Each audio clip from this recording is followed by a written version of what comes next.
Is my mic okay? Yeah. Okay. Solid, clear sound. I was going to try my other mic, but I have a feeling that it won't work right, so I'll maybe do it another time. Yeah. I mean, it's always up to you.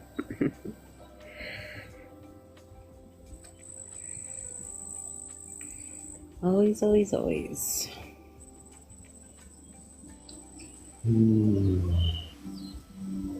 think I have some emotional baggage.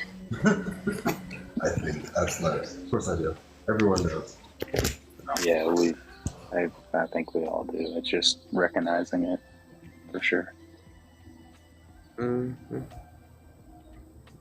Ain't that the truth?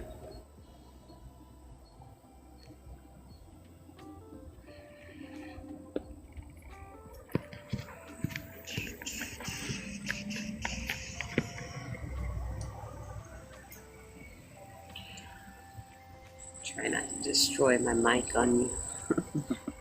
So that is the discussion tonight, though. It's going to be emotional baggage. That stems from whether it's spiritual, physical, anything that has left an impact on you in a positive or negative manner. We tend to hold those with us. So it ends up stemming into an emotional baggage because that's what we are and how we process is through energy.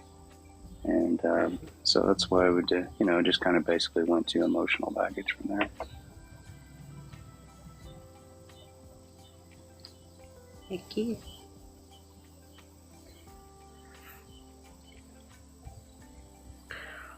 None of these work for the little box. Playing with my pictures, y'all don't mind me. How do I change boxes to go ahead and bring other people? Will it just automatically do it if we invite people over? It'll automatically do it if you don't have it set already to a fixed layout. Okay. It'll add them as they come up. It's all a learning process. Yep. So, I'm going to kick off the night and talk about it a little bit in the context of where I'd like to see things go. The reason we've brought this topic up is because in our community, there seems to be a purchase to a draw to the theatrics. People want to go and watch others as they're having these discussions and debates, put air quotes around that one too, and watching their fellow peers in the community get triggered on each other. And they're openly discussing the fact that they're triggered with each other, and then it happens every week, continuously. So, kind of one of my things tonight is I want to look at what is it that goes with triggers, right? Because it's a part of the system.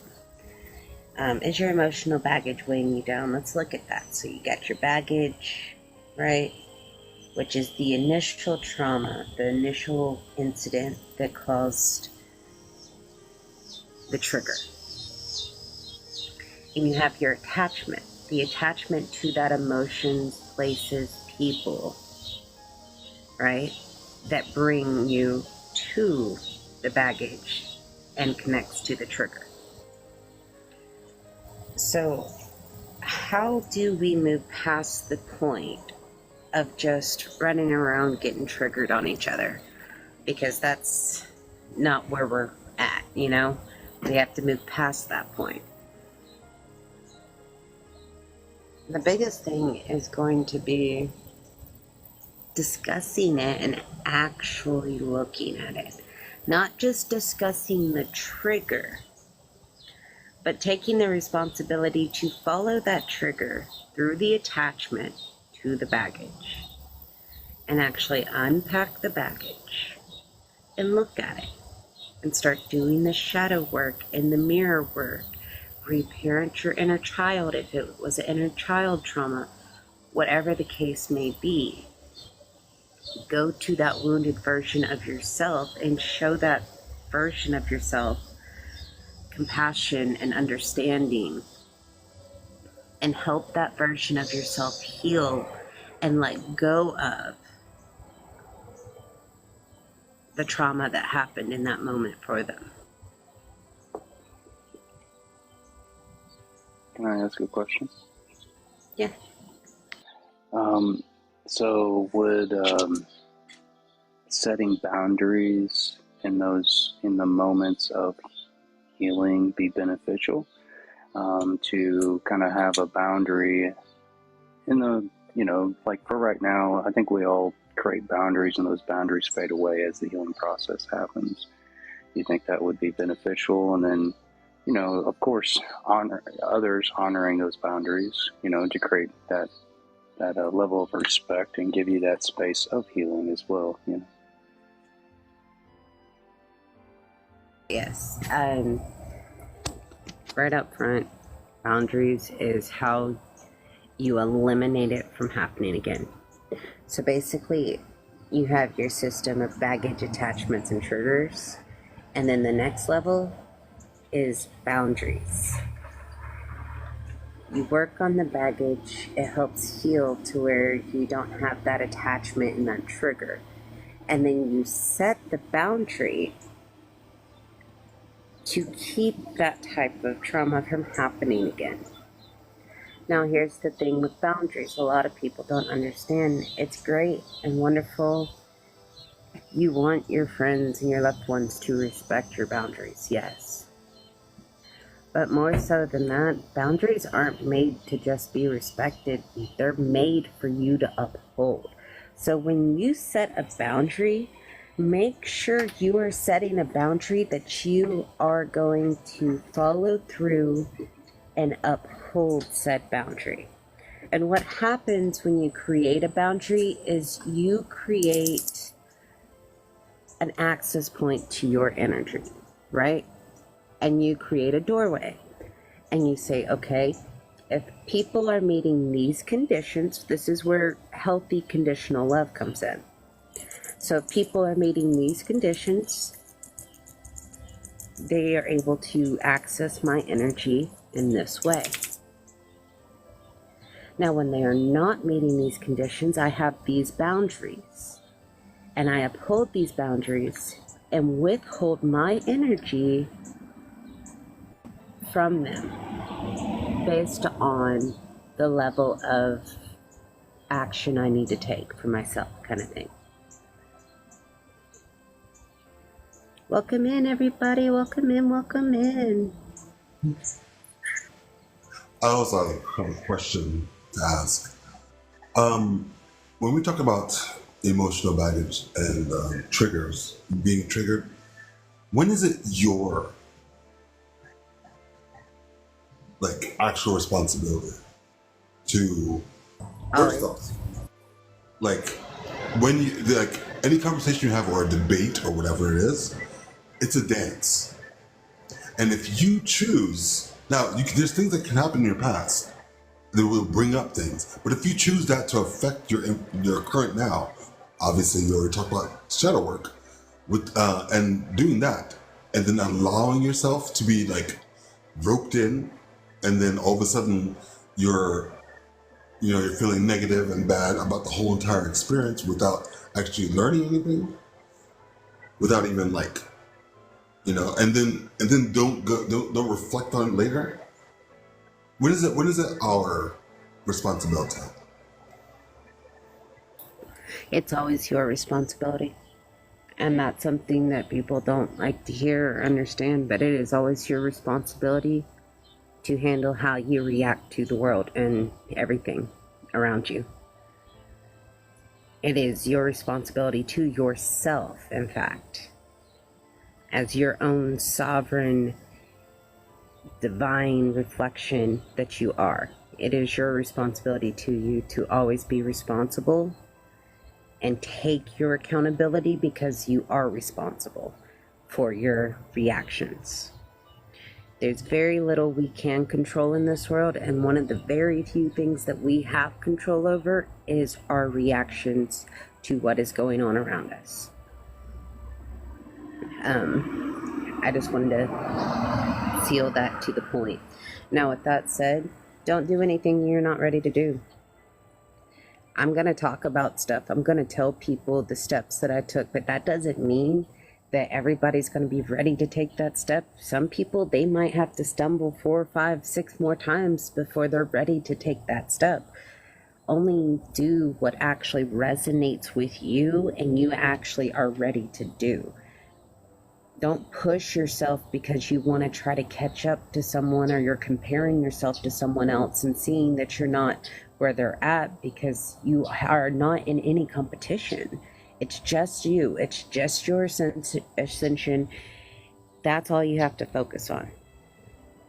So, yeah, you're always responsible for your own, and don't take on what you are not ready to take on. Y'all, please start sending up the requests. I can't, for some reason, send invites out, but please send up the requests to join us. Tonight we are talking about, is your emotional baggage weighing you down? Is the quote on the picture. We are actually, as your peers here in the community, discussing current happenings in our community in the spiritual sense and energetic sense. We are talking about the system that is kind of how you process with trauma. So we're talking about baggage and attachments and how those attachments connect to the triggers. So you got baggage, attachments, and triggers, and then how processing through those things help you set the boundaries that you need to keep the trauma from initiating in the first place. But we're just kind of discussing that as an overall arcing topic. I'm gonna turn it back over to Chris. Thank you, guys. Chris, one more second. Hey Mary, hey LNT, hey everyone. Nice to see you guys. I'm glad you guys came by. I also, can you change the mod information for us so we can like invite people up also? You got mine, my friend, brother? Yeah, I don't know how to do that. You guys were all set up last time to do so. Yeah, I don't know what switched over in TikTok. I'll check the settings, but for some reason, my mods, like the status is still there, but the settings aren't working right now. Okay, I'm trying to do it right now. It says everything's good. Yeah, that's what I was saying. It looks like it, but... No, I would like to touch upon that. I agree 100% that we are responsible for ourselves no matter what. We set boundaries because we're aware of that too. And that's the same process that Ash was just speaking of, is, you become aware of the trigger as you're going through the healing process, because it takes time. You set boundaries, and when you have your peers and your friends and they know those boundaries, we respect those boundaries, but we have to speak up about them too. That's one of my biggest issues, is not actually presenting my boundaries. So therefore, which is fine for me because it's part of my process, I intentionally seek out the triggers that I need to work on. So you might find me in some lives that I normally wouldn't be in. And typically that's what's going on, is finding triggers, going into uncomfortable situations to find my own triggers, to really find the root of the situations. So it's helped me, but I don't necessarily recommend that for everybody, because that's kind of going it's going hard into things sometimes, and it can be difficult. I didn't used to do that. That's a new approach, and it's something that it's helped me tremendously. But before, I had much more subtle approaches for shadow work, especially with deep traumas. Deep traumas take tender, loving care to take care of the healing. I'm not necessarily going into the stages I am for those deep traumas. Those are for more rooted, more surface traumas, I would say, a little easier to access. But I do agree 100%. We are responsible for every action, reaction that we have, and taking and owning that really changes your life. But so I would like to welcome Alien T and Mary to the panel. I guess you guys are able to let them up. Nah, Treya's got it for us though. We'll figure that out at the end. Hey everyone. Hey, Good to so you see wanna you. come up? Hello. Hey. I don't know if Drea can bring herself up. That's oh, she did. Someone did. I Hi, did. Drea. I got it. But yeah, we're actually talking just about emotional baggage, and if you'd like, we just can go around the panel and you can kind of discuss, your take on emotional baggage, whether it's through experiences. I mean, there's a lot of different ways that we can do that. It can go. It could be spiritual. It's really anything that's ever impacted your life, in my opinion. But I think it's more about the solutions. Accepting that we have some type of tie of an emotional baggage, and then always talking about the solutions. So maybe we can go around and discuss ways to let go of these emotional ties that we have that will continue to loop in our lives. We can start with Rabanus. Hello, everyone. When it comes to emotional baggage, we were talking about this earlier about triggering and being triggered.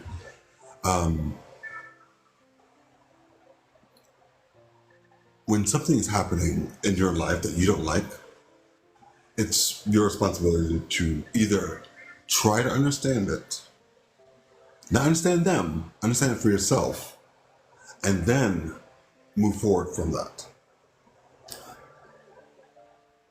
It's a reason to grow. It's one of those idealistic thoughts out there. It's like, oh, something made you mad. Why did you get mad? For what? Why do you care about that person, random person like me? Why do you care about their opinion? Do you respect them that much? For some odd reason? Why are you allowing yourself to be pulled in and your energy is being removed, and then also being your vibration and your harmony is being disrupted? Why are you allowing yourself to do that? Why are you allowing that being, an outside being, to come into your field and pretty much destroy it or wreak havoc? No. If someone is hurting you, let's say we're talking about conversations here. If you don't agree with someone, try to understand yourself, not so much themselves. Understand yourself. Why are you getting triggered? And then take your information that you've been given to overtake that information in the beginning. If you can't, think about it more than your own self, because that means that you need to do more, studying of your own self, more internal work, shadow work. I'm sure shadow work is going to be a lot, because forgiving someone else or forgiving yourself is one of the hardest things to do. Okay, that's it for now.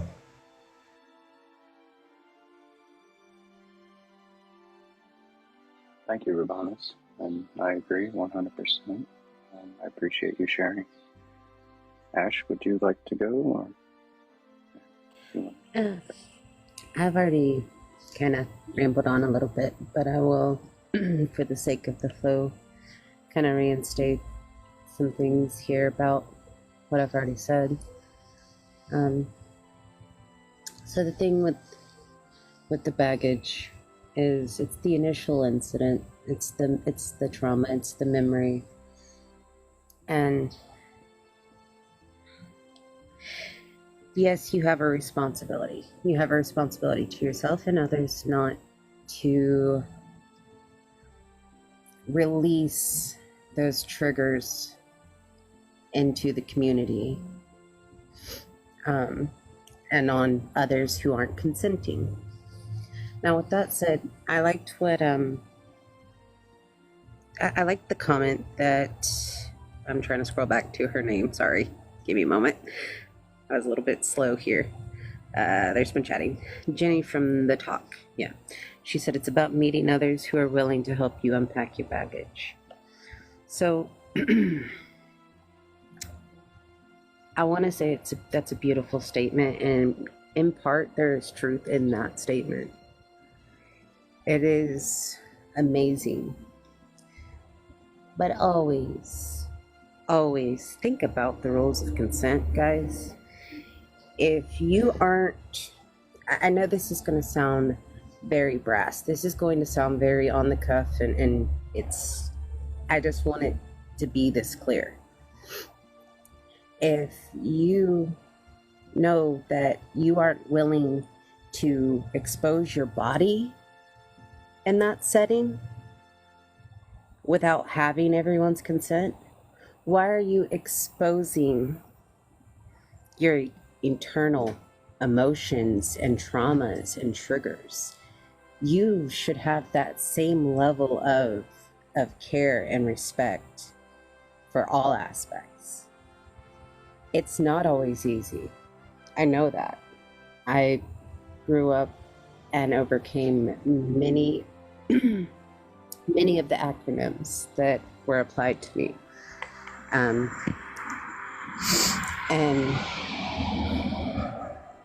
one of those being a high anxiety. And it's not always easy to stop a trigger when you're in something like that. But knowing that you need to have a safe space to handle that, to remove yourself to, and that space, if it has people in it, need to be only the people that have consented to be there for you in that capacity. That is very, very important. With that said, I understand Misery Loves Company. I understand that we're all just trying to figure it out together. It's just, there's a reason we are the way we are, and the more we take the time to actually look into it and understand it, the greater we can actually achieve moving forward. That's what I got on it right now. thank you, Ash. I agree. So in all communities, when people come together, we're all coming from different paths and different experiences, and when they start blending, these things happen, and it just it's always going to. It's just the awareness and levels, and it's a good thing. It helps us understand and to be able to work on ourselves. Like you said, we're always responsible for ourselves, and we owe that to ourselves. Holding on to any negative energy doesn't do any good service to us. So there's different ways to let go, and there's ways to do it temporarily that helps, and then there's the ways to allow it to mold your life into a better form. But I'll go ahead and move on to Alien T and see what he has to say about the topic. Hi, Alien T. Hey, Chris. Hi, everyone. So I'm just wondering, before I respond, could I know you three, Chris, Urbanus, and Ash, were up before I got here. Have you just defined or described what a trigger is? Because I want to understand it fully, and then I want to respond.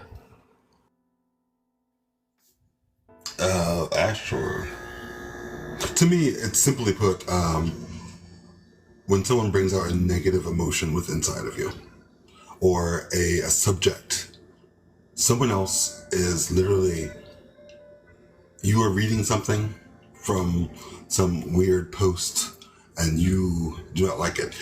It results in a memory or a negative connotation to you to makes you want to lash out. For me. I'd like to respond on it. Go ahead. Go ahead, Chris. Oh, I was just gonna say, Sarah Lynn, to me, when she explained the definition of what a trigger is, that to me was the cleanest way of saying it. So I stick by the way she described it. I can only paraphrase it as to say it's literally an emotional response that you have that takes you back to a memory and basically the moment of trauma that makes you feel all of those same emotions and basically have those responses go through your system. That's basically what I was going to say in my own words. And it depends on where you're at emotionally as well. Depends on the level and amplitude of the trigger itself. I always look at positive manners. So I look at all the things that bring me joy, also triggers. So being that I don't necessarily live full time within that joy, that also means that I get a trigger by joy. So it's just, I try to look at the positive manner in everything. I think triggers have a duality, and we can figure out how to trigger somebody's joy besides triggering their negative aspects, especially when we get to learn or get to know people. But yeah, I think that's a good definition. Sarah Lynn knows how to articulate those very well. So. Speaking of which, can we invite her up, or is she still here? I don't have that ability, but she's welcome up on the panel anytime.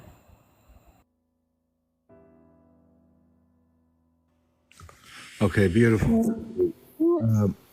Sorry, really quick. I can't send out invites on the panel. I'll drop and then I'll invite her. Well, if she requests, we can let her. How convenient, Drea. This wasn't working first. Hey Beth, welcome in. Hey JR, welcome in. We do have 2 more slots. If you are already a friend of ours prior to this live, you are more than welcome to request up with us. This is a conversation where we just kind of come from a higher place, going a little bit deeper into the happenings of current energy in the community that we're experiencing, and in life in general. So much love, and I'm grateful to have you all here with us this Sunday evening.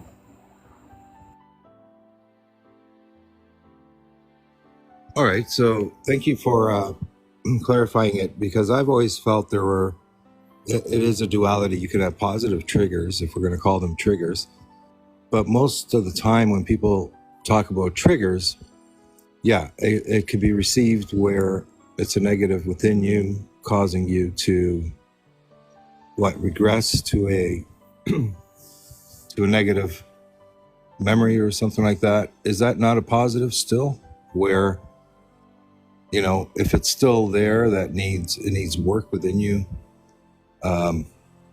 It's a great time to reflect and ask yourself why you're still holding on to that.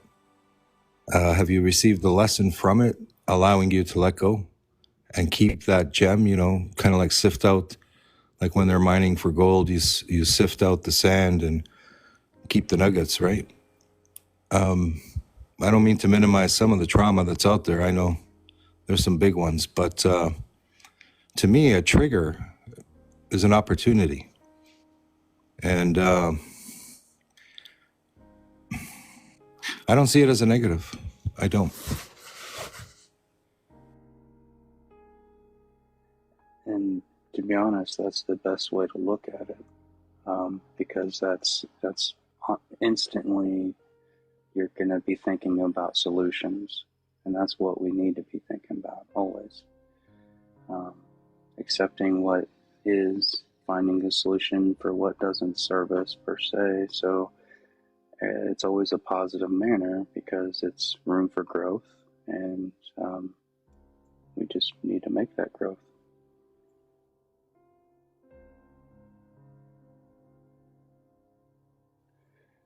Hi, Mary.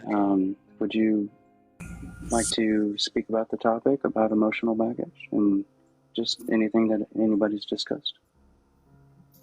We all have emotional baggage at some point in our lives, and we're always continuing to heal and to grow. And it's also how long we decide to hang on to that baggage and how long we're going to carry it with us. And, with baggage, you can put things in your luggage, so to speak, that you may not be able to deal with at a certain time. But there does come a time when you have to unpack and settle down and release things. One thing that I see a lot in the community is people do get triggered so much by other people's words. And I just want to take time to remind everybody, one, first off, their words. Two, we're responsible, like everyone's saying, for our own actions. We cannot control anyone else. We don't know their journey. We don't know what they've been through a lot of the times. And in fairness, they don't know what we've been in. They don't know that they're triggering us. And to someone else, it may just be a normal conversation. But if we haven't unpacked that baggage and we haven't dealt with it fully, that can be a trigger to us. And so I just like to remind people that sometimes we can't be everything to everyone, that we may be a villain to someone and we may be a hero to someone else. But a lot of times when we are triggered by something, it's that person looking in a mirror. So there may be something in us that we're triggering in someone else. And just to find your comfort zone where you're okay knowing yourself and being your best friend and not relying on other people to handle your emotional baggage. It's your bag. We got to deal with it. So that's just where my take on it. Thank you, Mary. I agree 100%. It's our baggage to display, and the only thing that we have control of is us. So 100%. And when you get into a community, there's going to be, we're all going to experience triggers. That's part of the growth period.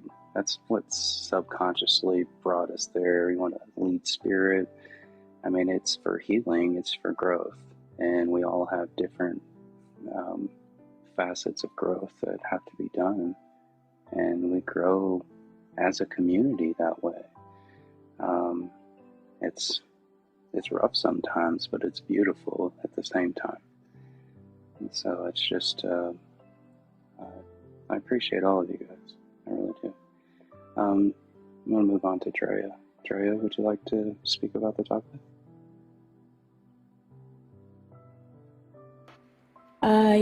Sure. That sounded really confident. Okay, so for the emotional baggage, weighing you down, I think in life in general, we go through cycles, we go through ups and downs, and something that I've personally learned is to allow yourself to feel the emotions. I think not giving ourselves the grace or the space to feel what we need to feel and transmute it accordingly. I think like holding on to especially negative emotions will create more baggage, and it'll create more stagnation in general within your body, the energy centers in your body, your aura, what so have you. And so allowing ourselves to feel what we need to feel and give ourselves, that space to feel what we need to feel, but also transmuting it in a healthy way is really important to letting go, and also understanding that certain emotional traumas can also be held within your body without you realizing it. So we will have certain reactions and stuff, and having the awareness of those reactions and programming our bodies and our mind differently to better not to better respond and not react. And I think that's so important, and also giving ourselves the grace to make mistakes, because we all hold some type of trauma or baggage in general from throughout our life.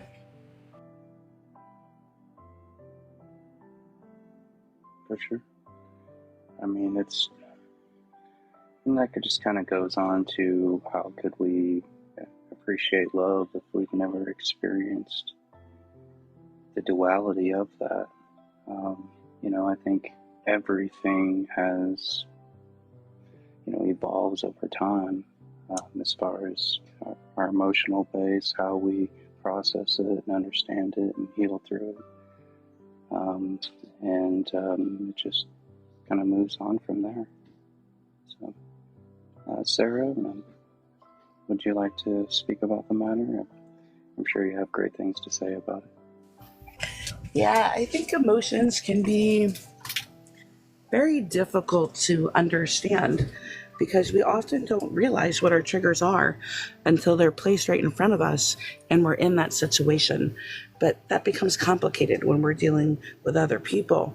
When we ourselves often don't even know our triggers, we are responsible for them because we are in control of our actions. When I work with students, one of the first things I teach them is to regulate their emotions and their energy, because when you control and understand your emotions rather than acted heating in the heat of the moment, you place a little more value on your actions and your interactions with others.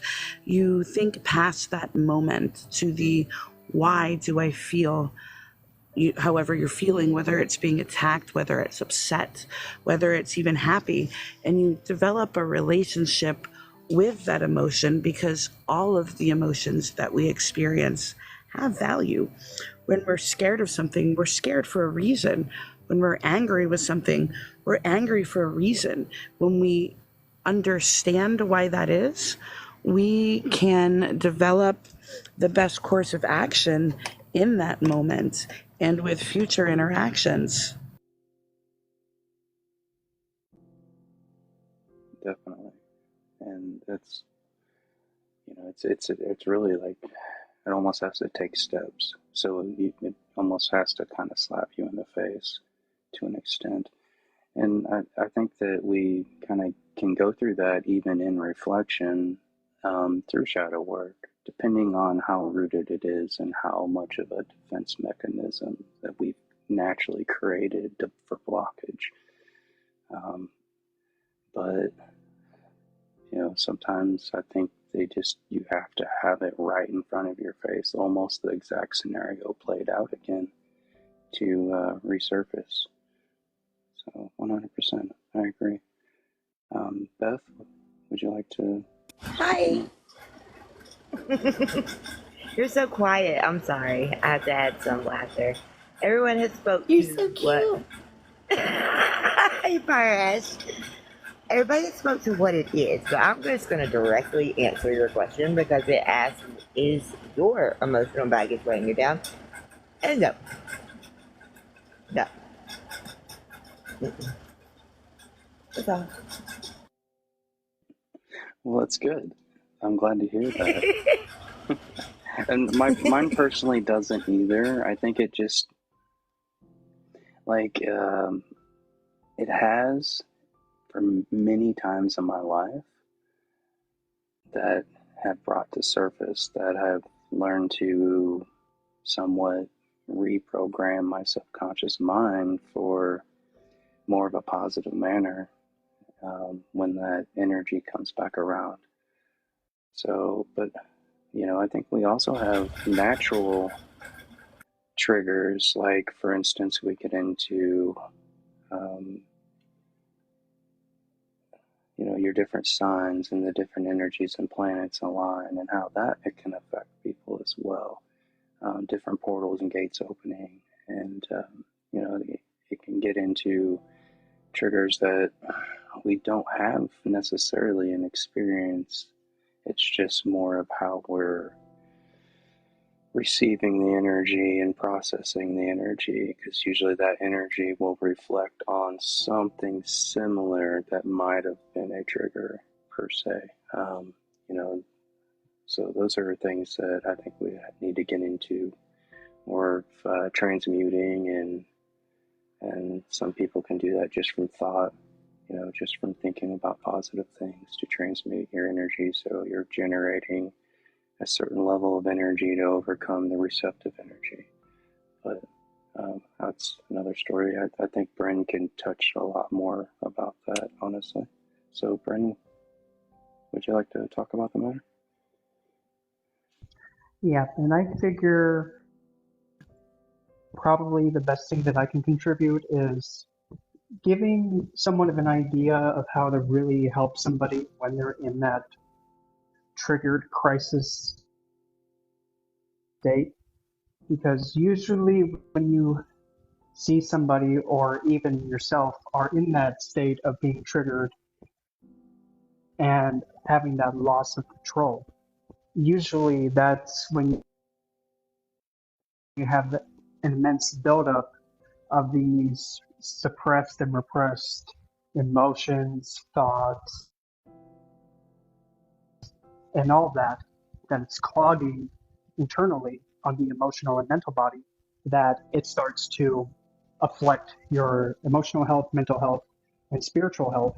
And one of the for somebody when they're in that hyper emotional state where they aren't able to really to control themselves that well is to be present and allow them to express it all off. Don't stop them. Just remind them that you're there, that they're safe, that they can say anything and everything that they have to say, and that you're there and you're not going to stop them at all. And encouraging them to just let everything out exactly how, if they are feeling it and what's going on in their mind, and however they need to see it, regardless if it's something just like saying, well, this guy over here was a big doo-doo head, or something that's like this MF, or like, whatever it has to be said just to get it off of them. Just allow them to keep going and going and going, and reminding them that if they ever say, well, oh, I'm sorry, I did not mean for that, but just giving them that reassurance that they have no need to apologize for saying their truth. Because how somebody feels, even if we don't understand, well, why are you feeling that way? It doesn't make any sense. Well, the thing with emotions is that logic doesn't always apply to emotions. Regardless of how somebody feels, we have to look at it and say, well, this is how you feel. It's valid. It's correct. And what is it that you need? Don't worry about what anybody else is saying, what everybody else's opinion is. We don't got to worry about that. We got to worry about the person that's in distress, what they need, and what must be done for them.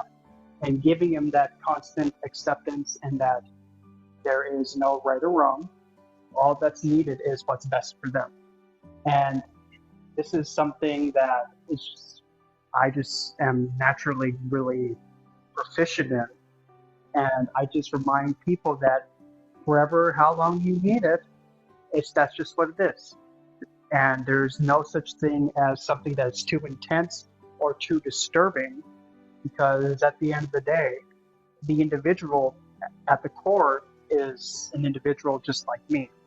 And at that point, everybody is worthy, and I'm going to be using this next word correctly and with, the main reason why I'm using it.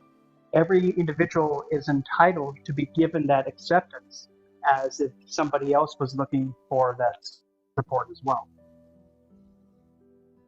Because everybody deserves to be given that support if they need it and be seen as any other person.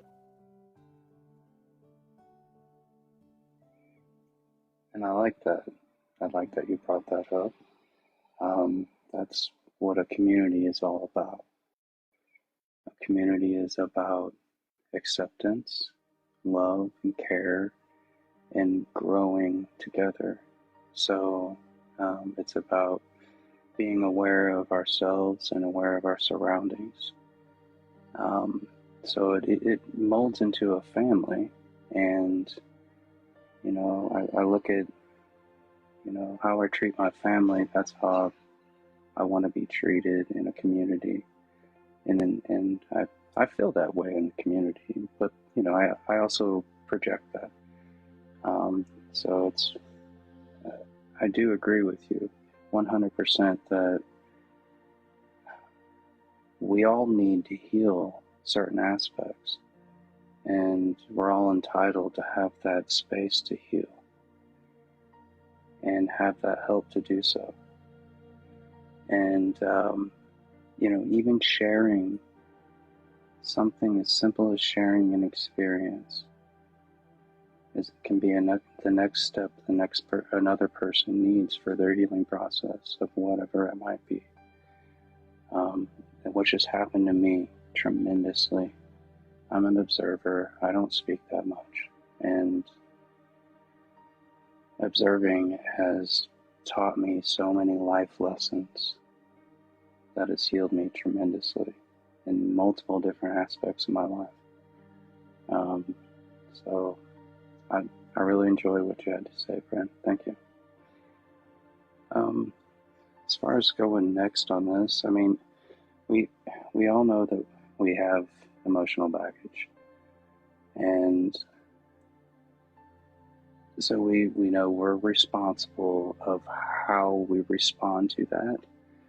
I think we should talk about healthy ways to either let go of that for the time being as the healing's being done, or even ways to transmute energy, because sometimes just running away from the situation doesn't really sink in enough to heal. So I don't necessarily always recommend to just leave the situation, but learning how to maybe transmute that energy for the time being can help to receive whatever message they need to, help. It's not everything's situational, so technically everything's subjective, really. But just see if anybody has any solutions to it. Rabanas, would you like to go? That's perfect. Awesome segue, and highly intuitive. Because the next thing I was going to talk about was seeing these triggers or these emotional baggage, anything that causes you negativity on the inside that allows you to think about what's happening within your reality, your existence, your rendered reality. Is look at it as a universal test. Every single time. Every time someone is looking at you and they're trying to portray information that either you don't believe or that makes you angry, do research. Or if you already know how you believe and what you believe, continue on and allow yourself to overtake that piece of information from what you believe and what you're channeling from the inside out. Like, source, higher self, inner self, outside to everyone else. Okay? So, and that's like pretty much the easiest way to do it. And it's, for me, I've been in almost dire situations where a whole room called me names, a vampire. And I was like, absolutely not. Absolutely not. Let me tell you why. And I explained to them why. I understand how you feel is most likely a reflection of how you feel yourself or anything else. Let's talk about it. So, maybe that may sound condescending to some people, but at the same time, it works for me.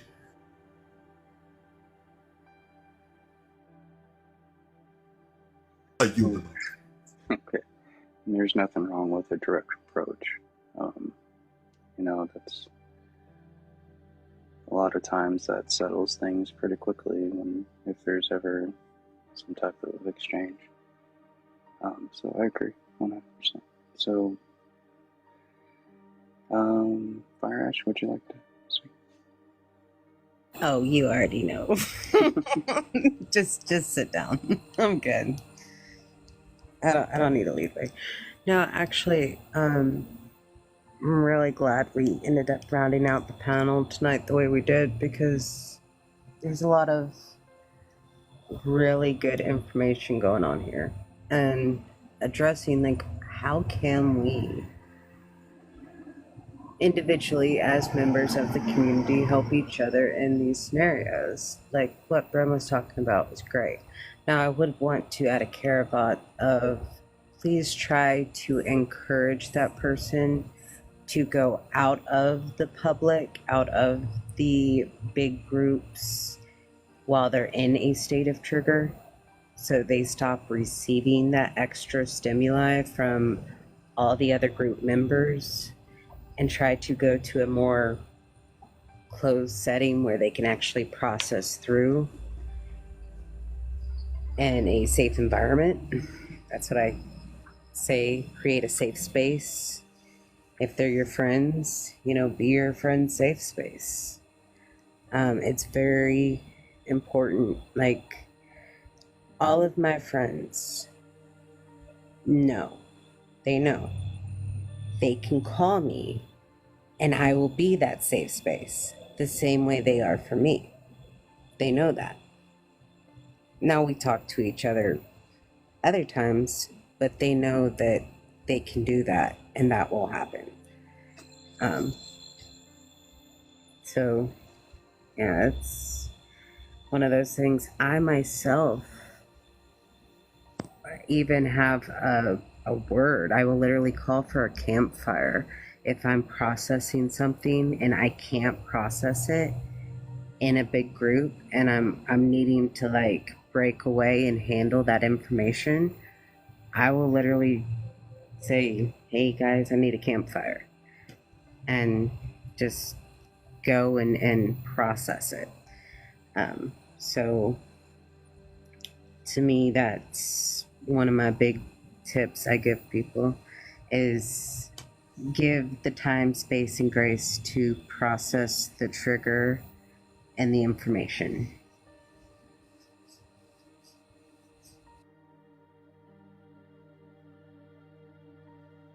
Beautiful. So I agree once again.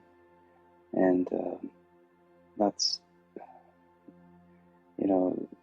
that's not necessarily walking away from your baggage when I was explaining to walk away, or just explaining to separate yourself from the situation. And I think we all do things a little differently. But it's definitely a Okay, healthy so manner to step and go into a safe place. 100%. I agree. Because you need to be able to have that quiet place to process anything and analyze anything proper. At least I do. So I agree. Um, it's maybe sitting with the trigger for a little bit to understand it, and to be able to at least explain that this is how I'm feeling about it. That's a healthy thing too. I used to tell my friends to go get a punching bag, and it helps. Like they would go and think about the things that are just affecting them and release that energy through somewhat of a healthy manner. And so I think that there's all kinds of things that people can do. Some people write; they just write down their emotions and they let it out that way, and it helps you kind of analyze what's going on. So I agree. Whatever it is that you do in that safe place to be able to process that is important. So thank you, Ash. yeah, did you want me to answer the long play on that though? The question, because I got a little sidetracked and I Yeah. realized you were asking for the longer. No, you're Okay. fine. I'm just looking for solutions to anything to help people with Yeah. while they're going through that. That's all. Okay, so step out then further from the safe space because that's like immediate, like as the trigger's happening and you're recognizing it within the hours. But as in like a longer term thing, do the shadow work. Yes, you're kind of gonna do it anyways. It starts to happen when you go into that trigger. The shadow work just kind of ends up pulling up with you. So yeah, you kind of start doing the shadow work. Now take that and recognize a healthy amount. Cut yourself off. Yes, you just had a trigger, but once you've processed enough of it, like go ahead and cut yourself off and recognize that you're going to come back to it the next day and or when you're ready, but you need to go ahead and as much shadow work as you just did, you need to go ahead and do that much kind of mirror reflective, uplifting, affirmation, creativity, paint, draw, sing, dance, play, however. Like, go ahead and have those experiences to help get you coming back into a balance.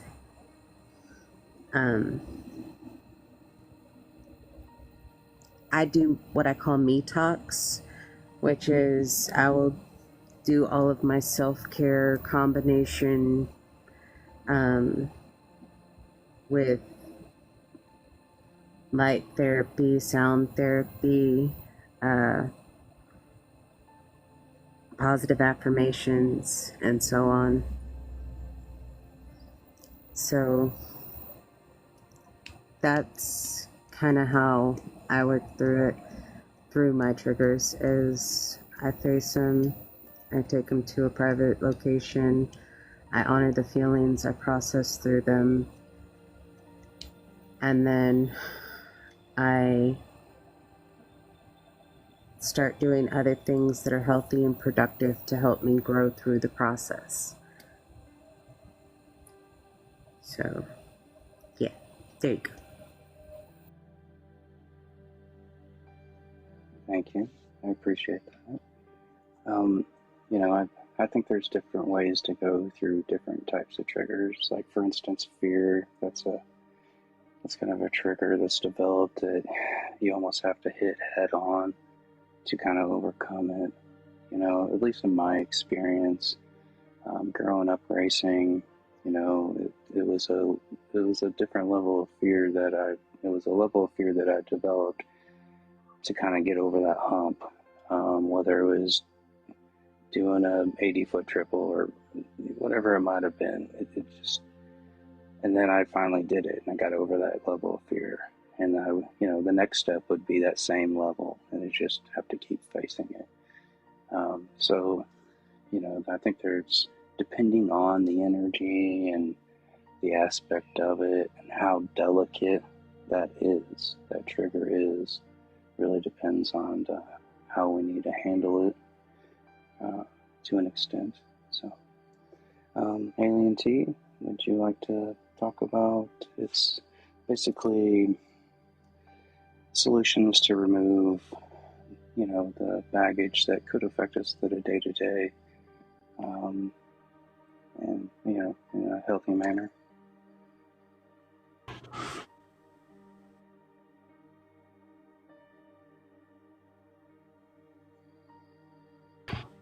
Sorry, Chris, I was clearing my throat. Bit of a heat wave here this week. Okay, so I love, first of all, the way you formulated that background, the question. And of course, emotional baggage has two parts to it. There's baggage, and then there's emotional, if we're talking negative triggers or memories. There is emotional pain that comes associated with it. What worked for me a little while ago was calming down the emotional part and understanding that there's no need to be in a heightened state of emotion associated with that, because it no longer is happening. It's in the past. So I was able to calm down the emotions associated with it. That was the first step. Secondly, then you buy yourself time, and we have nothing but time. Definitely, literally, as eternal beings, there's plenty of time to analyze all that and try to understand, the beauty in it. And when I say beauty, I'm sorry, I have to really stick to the belief that everything happens for our growth, not the opposite, not to beat us down. And granted, absolutely, some have a much more testing journey or path. Some have experienced some experiences that I don't think I could, honestly. And that was, for me, it was separating the emotional part from the baggage. You may still have the baggage, but you're definitely lightening the load by calming the emotion so that you can think clearly from a place of balance and control. And the control is there. We all have that because we control how we react to things. We may not be able to control always what happens to us, but we can definitely control how we react to it. So for me, that's the first step in the healing journey, is separating the emotions associated with it.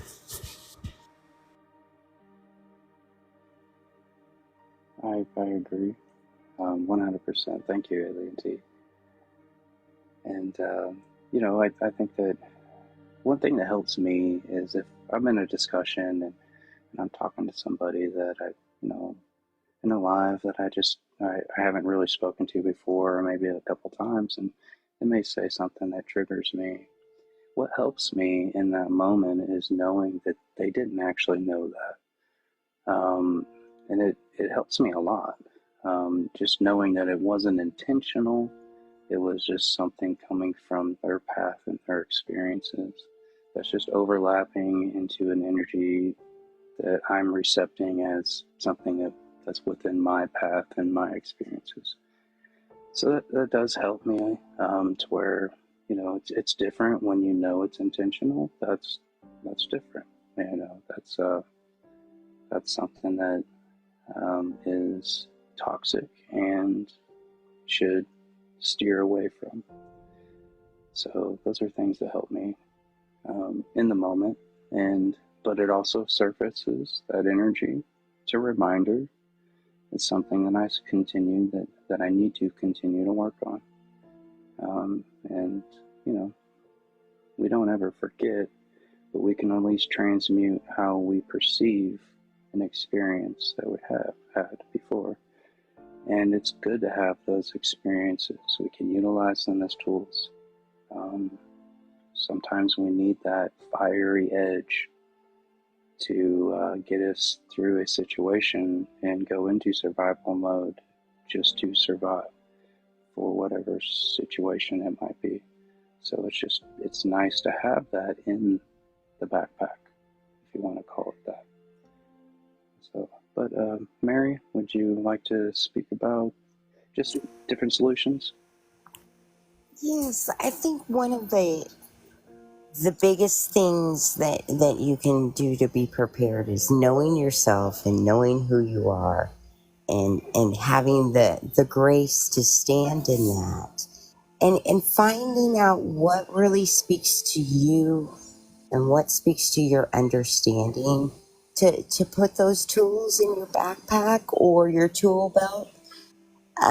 For me, one of the things that really helps me is learning the astrology, and how things we may not even be aware of may affect us. So knowing yourself and knowing what is around you can help you tremendously. And if it's something you're uncomfortable with, you can change your mood simply by turning on some music, or removing yourself if you're the one being triggered and you're not ready to deal with that. Remove yourself from the situation, which we've kind of all said. But also to have an open mind. And I love what Ellie said about the looking at it as it's a positive, it's an opportunity to change. And the other thing too is, if you're in a group that you have genuine care for and concern, and you notice that someone's being triggered, having that awareness not to push the situation. Maybe they don't have the capacity to firmly say, hey, this is my boundary, but you can tell when someone is being triggered. And a lot of times that others will push that person when they're in that state, and that's not going to do you any good. It's not going to do that person any good. And if you really love and care and have a genuine concern, you can always reach out to that person in private and try to go deeper with them, and help them. And you may be surprised because they can offer you something wonderful in return.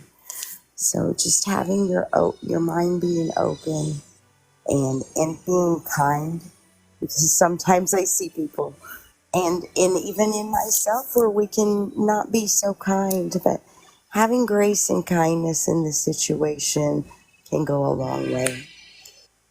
That's just what I wanted to share.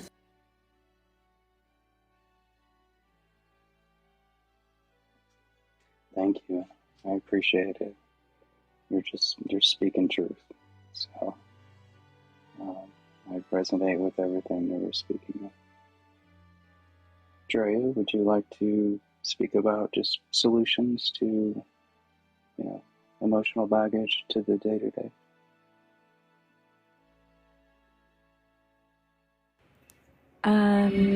Sorry if I'm repeating what people said. I've heard most of it for the most part. I promise I'm paying attention. I'm just multitasking, and I suck at multitasking. But for the day to day, I think meditation is good. Doing stuff that you love, taking time for yourself in general to do things that you love. Taking time to sit back and reflect on everything, and to kind of get yourself in a good centered spot, and allowing yourself that time, because especially just with life in general, we are always on the go, and we don't necessarily sit back and observe ourselves or cater to our own needs in general. So I think that would just be the simple answer for me. Thank you. Self-care is very important. However it is that we do it, and that could be just a simple hobby that brings out your inner child. You know, sometimes those are the best. So thank you, Drea. Sarah, are you still? Okay, I saw the pause signs. Would you like to talk about the just different solutions? Yeah, I think the biggest thing is knowing and identifying your triggers, but also knowing your boundaries so that you know when to walk away. Because a lot of times we can avoid that trigger if we stepped out of a situation where we're not comfortable or not feeling it.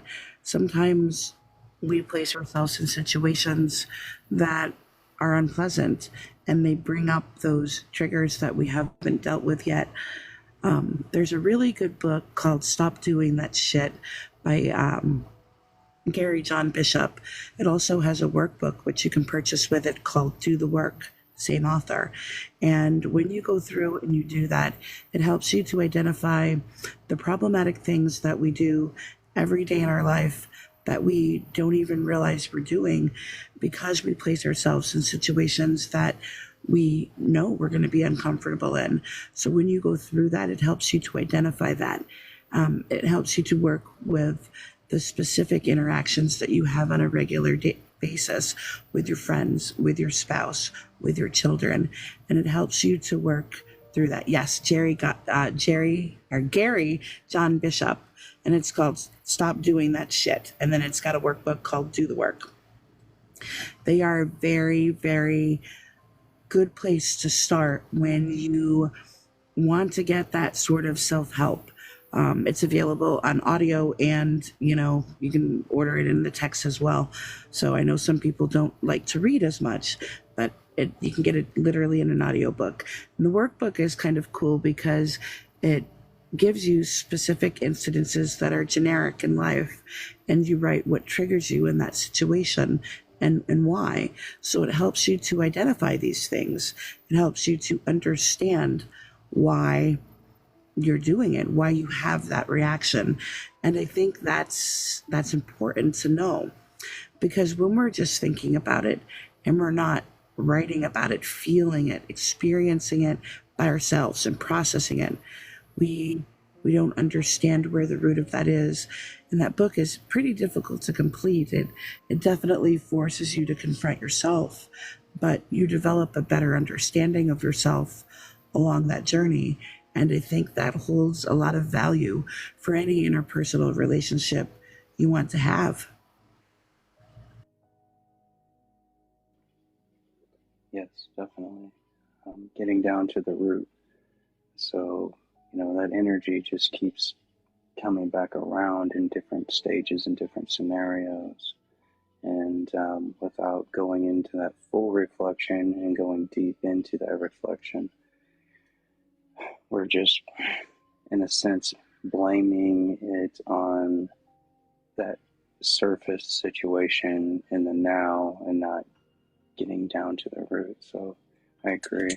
Like it has to go. And if it's something that happened a long time ago, it sometimes takes a lot of shadow work to get down to it and really correct it or change it, mold it into what serves you today, So thank you, Sarah. Beth, would you like to, do you have any solutions? Yes. Well, kind of. What works for me? I can't tell you what works for you, But to me, it's not emotions that weigh us down. It's the mind that weighs us down.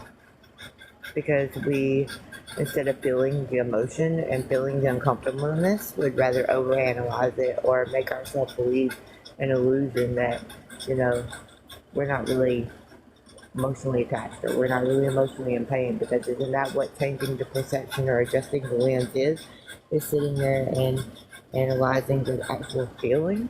So my view is a little different. I like to take, I like to do shadow work in the moment. I like to do immediate self-reflection. Like if I'm sitting there and I'm observing there, if I'm sitting there and I'm listening to you and I'm connecting to you, I can take that and reflect it back on myself. And if it made me feel some type of way, I can most of the time tell you where it made me feel and why, the root of the problem is. Because I have learned how to connect with myself in that way, I guess. But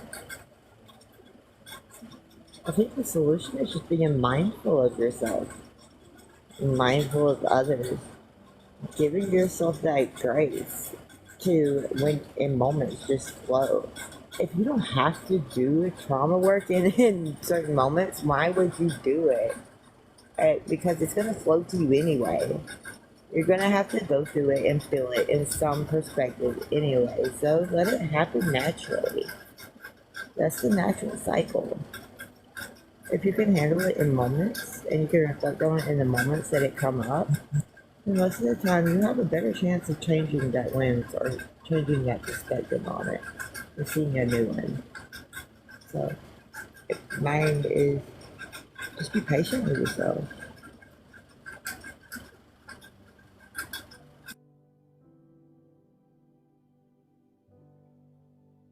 And times we can find triggers even in the moment. So sometimes that is the root right then. I think that's more like mirror work, but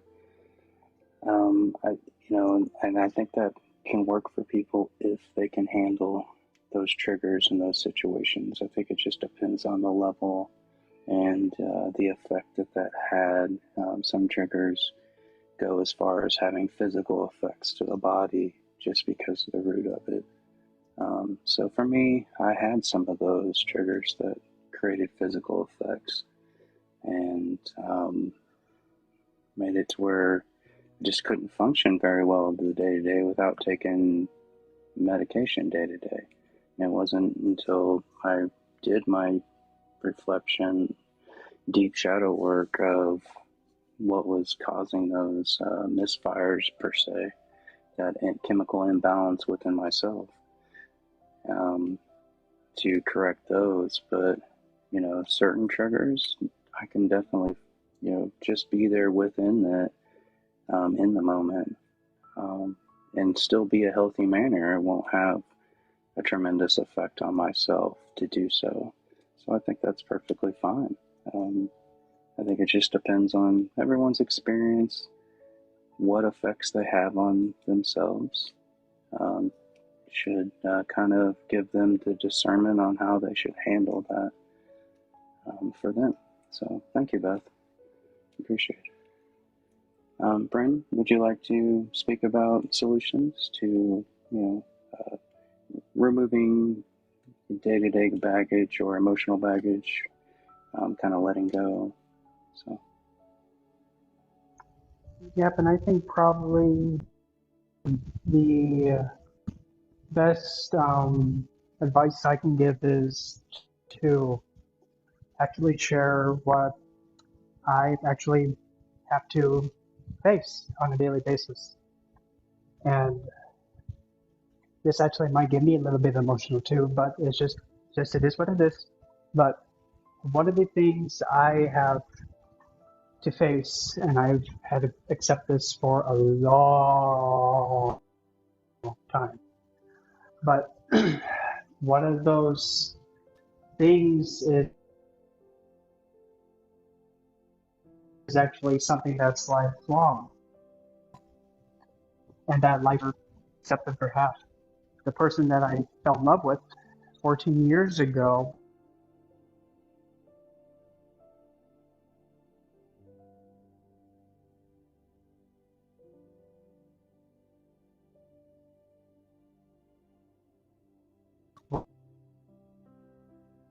was being We lost you for a second.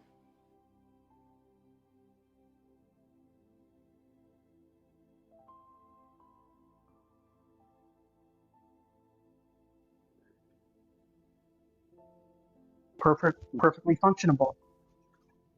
Yeah, my I don't know what the heck. I don't know.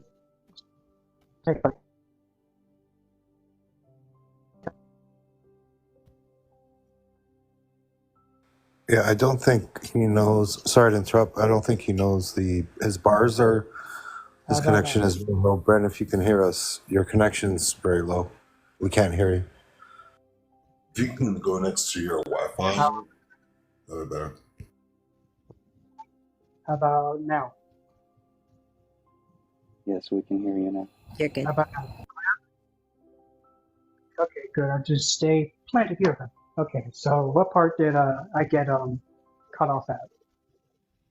Just really close to the beginning, and it went in and out enough to where it was really hard to put it together. You were with Okay. your partner for 14 years. Oh, okay. Okay, I'll take it from the top right there again. So I've known my partner since 2010. Yep, and that's how long I've been with him.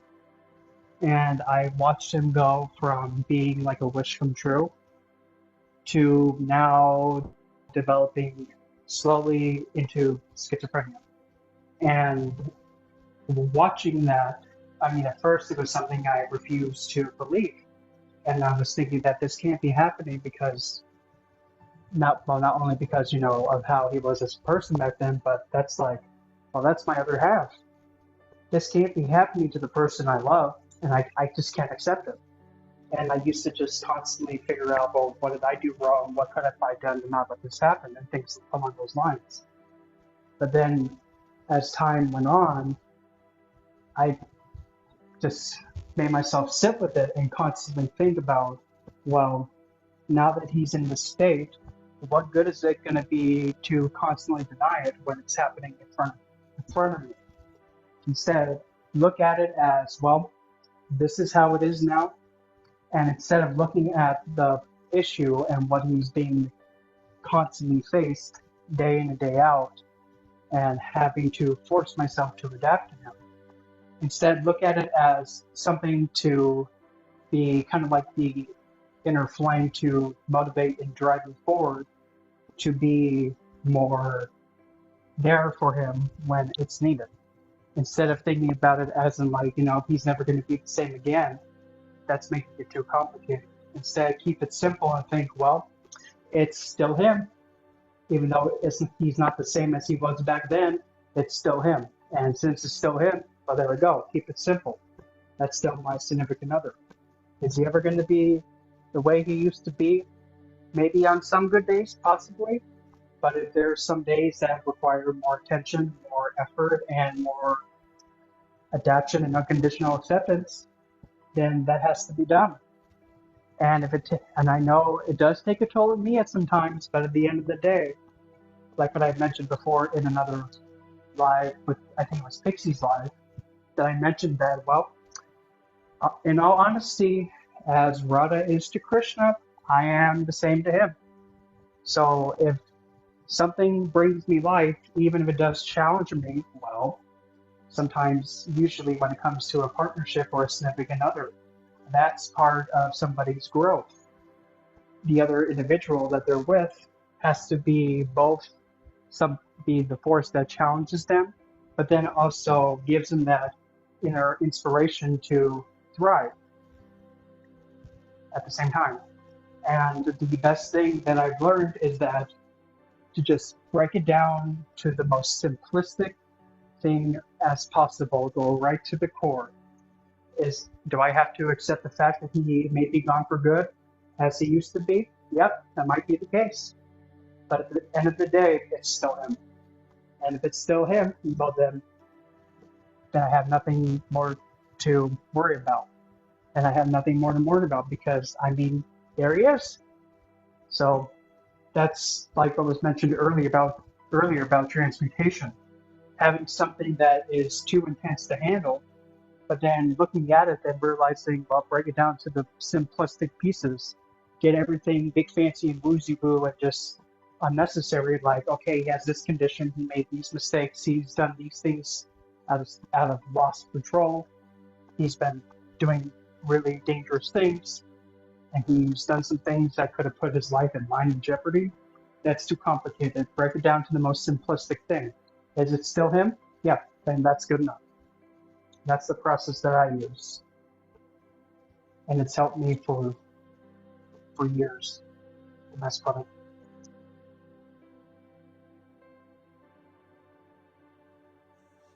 Thank you. Thank you for sharing. I mean, that's a long time, so it's a lot of experience of going through that to fully understand it for yourself. I appreciate that. I guess going on, I don't know if anybody wants to maybe talk about anything that's affected them. Like we said before, a trigger doesn't have to be a negative aspect. It could be something inspirational. It could be something that affected you very short period of time in a negative way, and then brought you inspiration and moved you, and as a higher self. But I was just wondering if anybody would like to maybe talk about an experience that they've had that has caused them some type of emotional baggage, whether it's even positive, something that's driven them to inspire them to do something. It could be something that they've experienced in the astral, something that they prayed for and it happened. I mean, just any experience that you might want to talk about. So, Romanos, would you like to speak? I would. I'm not sure if it qualifies as your actual question, but I would like to put information out there. In this 3D rendering of reality, when you are trying to get your point across, when someone triggers you, take off. Remember all the things that you know about to be true about yourself. You don't have to explain yourself to anyone. But you do have to make sure that you have their attention. And the easiest way to do that is look them in the eyes. While you're talking, while the energy is flowing through you, look them in their eyes. Do not break it. Understand that would be one of the strongest, techniques you can use when you're trying to channel information out to someone else. This is in 3D reality, by the way. Or you can just, use your whatever ability you may have, and maybe see them in your mind's eye, and then look them in the eyes. But looking someone in the eyes and then speaking to them, even if they turn away, you're still looking at them, is one of the easiest way to get your point across. It's the easiest way to diffuse a situation. Now, there are those psychopaths out there. But 98% of the time, you'll be all right. That's it. Oh, yeah, about the,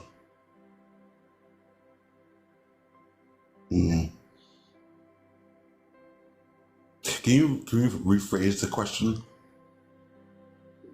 please? Yeah, so it's not really a question. Well, I mean, it is. It's just asking if you would like to speak about any experience that you've had that has left some type of impact on you. Things that we consider baggage are things that stick with us our whole lives. And that doesn't have to mean a negative aspect. It could be something that was inspirational to you, whether it might have been an awakening or, some awakenings develop fear at first and kind of could be perceived negative until it's processed and understood. So just anything that you might want to speak about as far as an experience that is, it can be a negative thing, but if you want to speak about something positive, that would be great as well.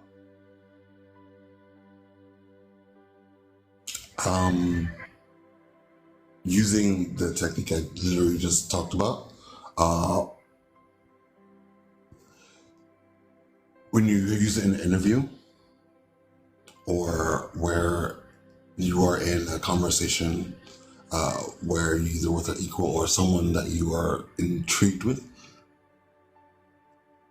using the energy, the physical energy,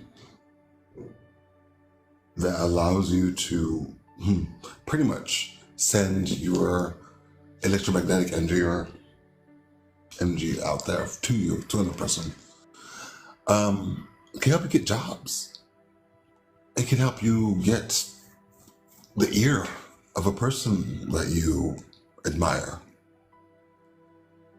You know, it literally can do wonders. And most of us, unfortunately, would rather not deal with the human race or deal with people in general. But yeah, I get it. But if you can learn it, if you can practice it in real life, you'll be all right. That's it. Thank you. So that's an experience that's impacted you at some time in your life. You became aware of that how we can create impacts just by energy exchange. And I appreciate that. Thank you. Fire Ash, would you like to go?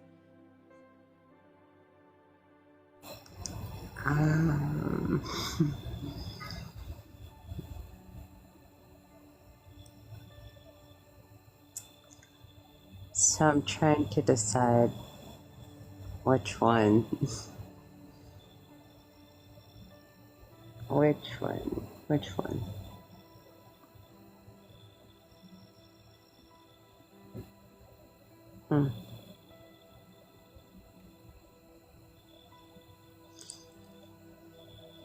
I'll take you back to I was working with a priest. I was studying with him in demonology and advanced trance work and spiritual warfare.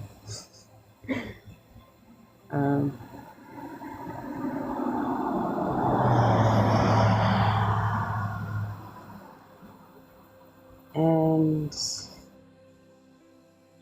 I experienced my first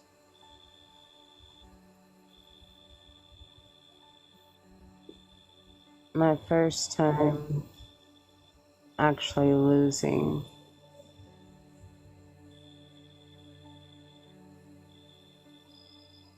in that department.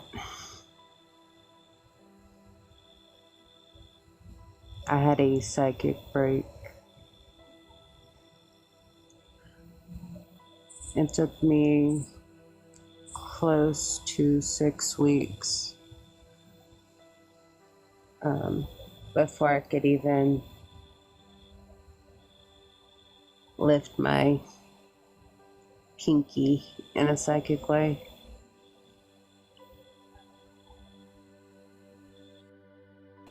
And it was a huge lesson that I was grateful for.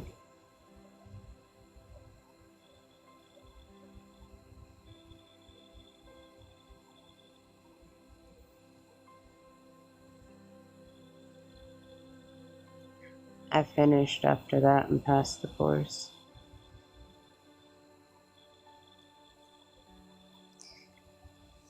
There's one of mine for you for tonight. Thank you. There was greatest one, as always. That didn't come out right. I'm sorry. Aileen T, would you like to maybe speak about an experience that you've had that's, I know you're very intuitive, driven, and by spirit. So I was just, wanted to see if there's something that's stuck with you that's kind of driven you this whole time.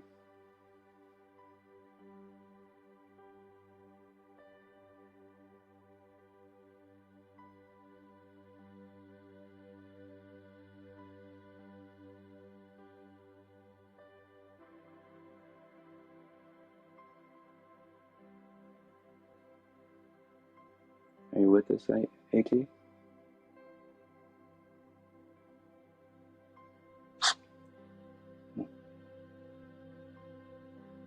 We can go back to him.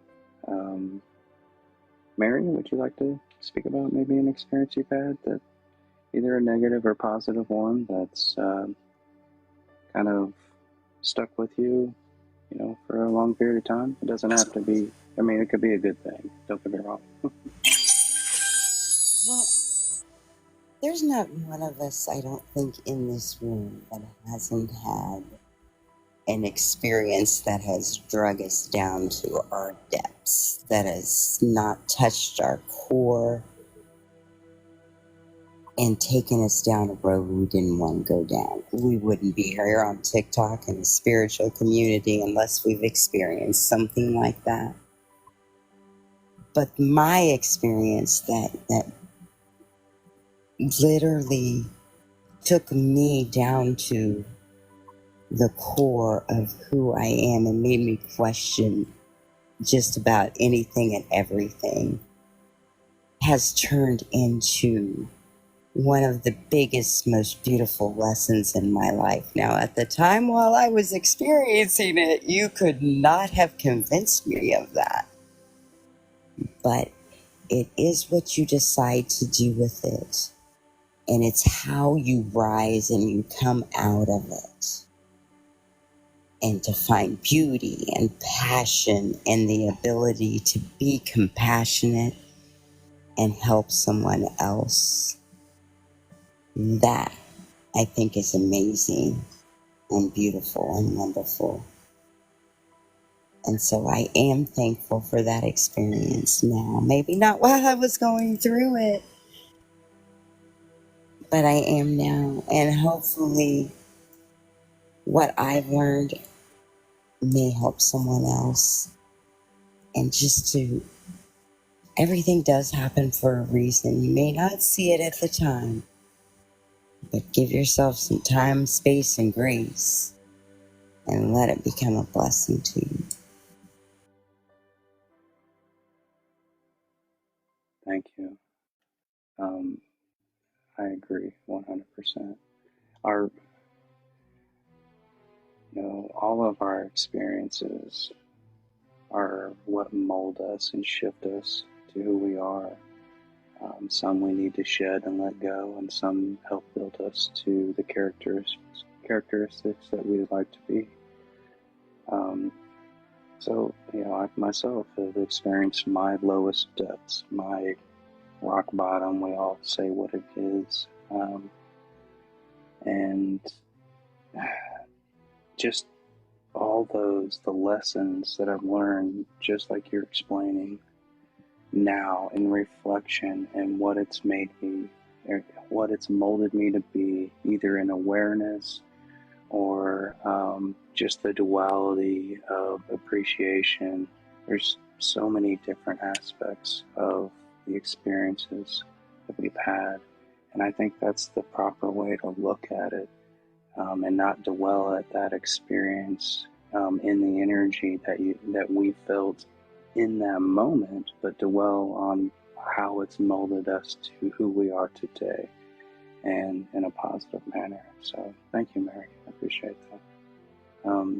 Drea, would you like to talk about, it doesn't have to be, it can be how an experience has changed you. You don't have to talk about the exact experience. You there, Drea? I am here. I've had quite a few experiences, to be honest, but something that I've learned with my experiences is that they all are bringing me back to self. So I have a lot of really good experiences and a lot of really bad experiences, but at the end of the day, they've all brought me back to self, who I am at my core and what I'm meant to do within this lifetime.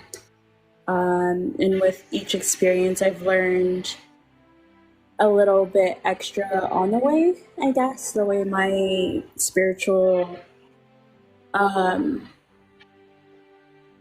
my spirituality works is that I learn things in pieces, or I learn things about myself in pieces, or I get information in pieces. I'm never fed anything or told anything completely, because I do have to learn for myself and come into knowledge or wisdom by myself.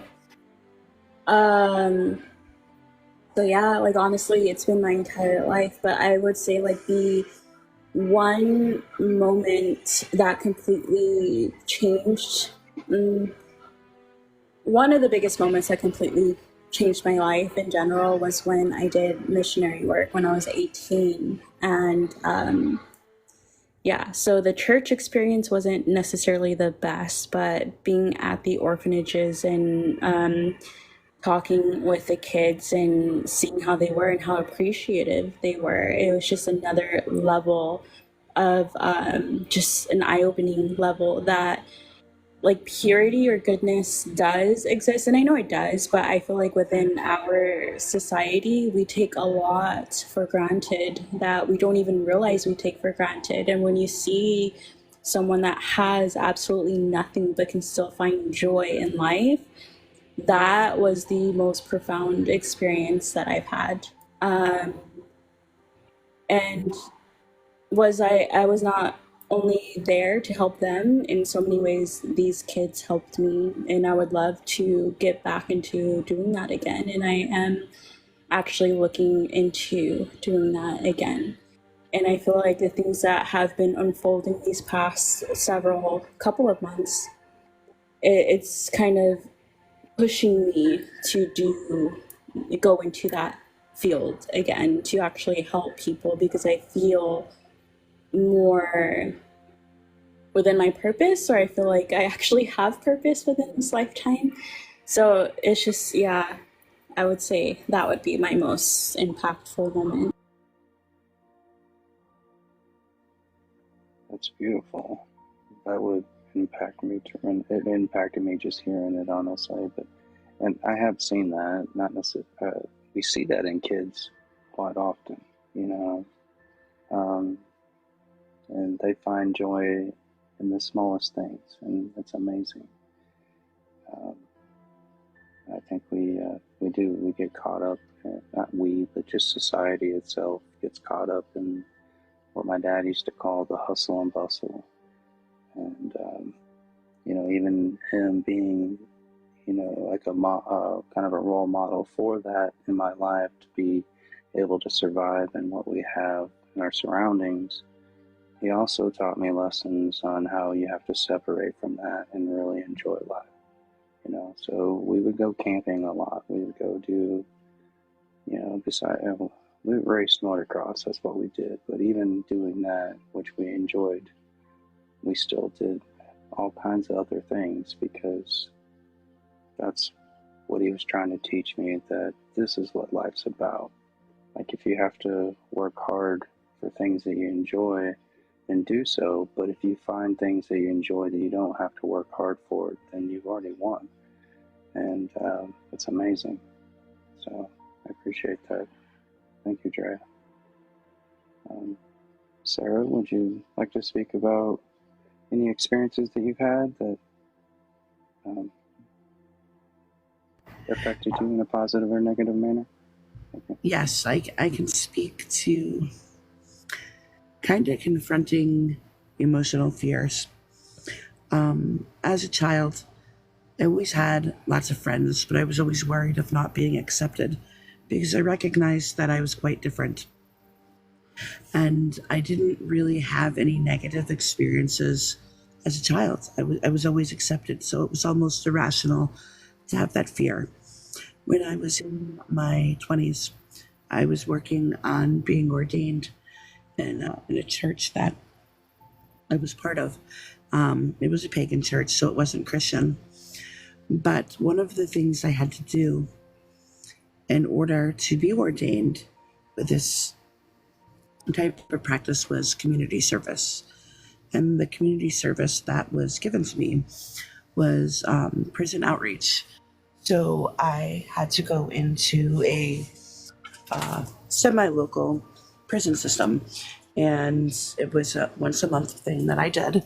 And I would go and provide resources, education, and communication to people in this facility. Now, the facility was a men's prison. When I went into this facility, I was absolutely not accepted the first couple of times that I went. And in fact, it was an unpleasant experience. But I set down ground rules and I continued going, even though it was difficult and uncomfortable, because I recognized that they needed spiritual guidance too. And I was the only one that was providing that type of guidance in this facility. Because not everybody is Christian and not everybody had the ability to get resources. So through talking with these men, they developed a really close relationship with me and a lot of respect. And that taught me the uncomfortability of not initially being accepted and continuing to do it because it's the right thing to do. And that was a very valuable lesson for myself because it taught me that we often have to do things that we don't necessarily like, and that promotes our own spiritual, mental, and emotional growth. And I will tell you, it was a sad day when I stopped doing that as a result of, moving out of the area because I grew rather attached to doing it. They developed such a respect for me that when new people wanted to join and were disrespectful, I didn't have to say anything at all. Everybody in that room said it for me, and that probably taught me some of the biggest lessons of my life.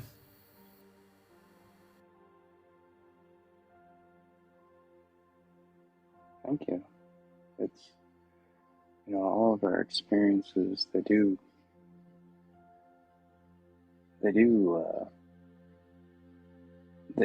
even find our little ticks, little things that really do inspire us to go, and it leads to another inspiration and another inspiration, and it's kind of ongoing. Even if it starts off as a negative thing. Like, I've had best friends that we argued like the first few times we ever met. It wasn't until we had a few moments in our lives that brought that inspiration between us two, and then it just grew from there. But that's just an example. But thank you, Sarah. I appreciate all of it. I appreciate all of you guys sharing your experiences because, this is a safe place and we can talk about pretty much anything here. So, Beth, would you like to speak? Before we move on to Beth, really quick. Okay. I just wanted to do a time check with you, Chris, because Robin is down there and we do have an open box. So, I don't know, are you closing it up? Or... No, we can, she can come up and talk. That's fine. Alright, cool. If she wants to. If she wants to, extend the invite. Okay. Beth, would you like to? I have a lot of experiences that taught me a lot of different things. So I think the one that keeps coming to mind is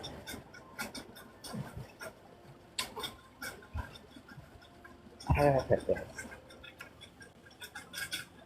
So when I was a kid, my grandparents raised me, and I remember, my grandmother wasn't really there, but my grandfather was.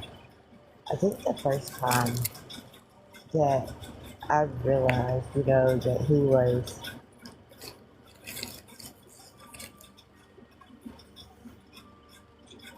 how do I put this? Because I don't feel like I'm going to explain it correctly. I think the first time I realized that I wasn't actually alone in my family was a big moment for me. Because that's something that I struggle really, really hard on in community, is feeling accepted and not feeling alone. And that's something that, my family really kind of was not easy on with self-value.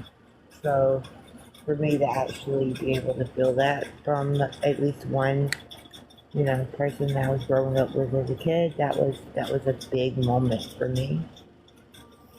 And yeah, just something I could think of right a second. Thank you. Thank you for sharing. Hi, Robin. I'd like to say hi. How are you guys? Good. Doing great. So, you just came up. You can just kind of talk about your take on emotional baggage. You can talk about maybe an experience that you've had, and just your take on it. We also talked about solutions to remove healthy ways to remove emotional baggage that might affect us in a negative manner on the day to day, and then also maybe empower us in a good way as well. So, through all of our experiences. So the floor is yours. Go ahead and speak about however you want to. Thank you. Thank you. So I was actually typing in the comments because I did read the background that you have up there, and I found that the emotional baggage that I tend to take on that isn't mine is what winds up weighing me down. Otherwise, to me, it's emotional healing that I need to look at, and transmuting the possibly what's seen as negative emotions, or the things that you push down, right? So when some of us feel hurt, we don't want to feel it, so we just push it away. We try to stuff it down where we don't have to feel it anymore, and we avoid it and pretend it's not there, right? When really what it is, it's showing us that we have a healing that needs to happen. And healing can be kind of painful sometimes, and definitely something that we don't want to embrace like we should. And I think it happens when it's supposed to, if that makes sense. It with every aspect of emotional healing, right? It comes with the actual permission to give yourself to letting it go, right?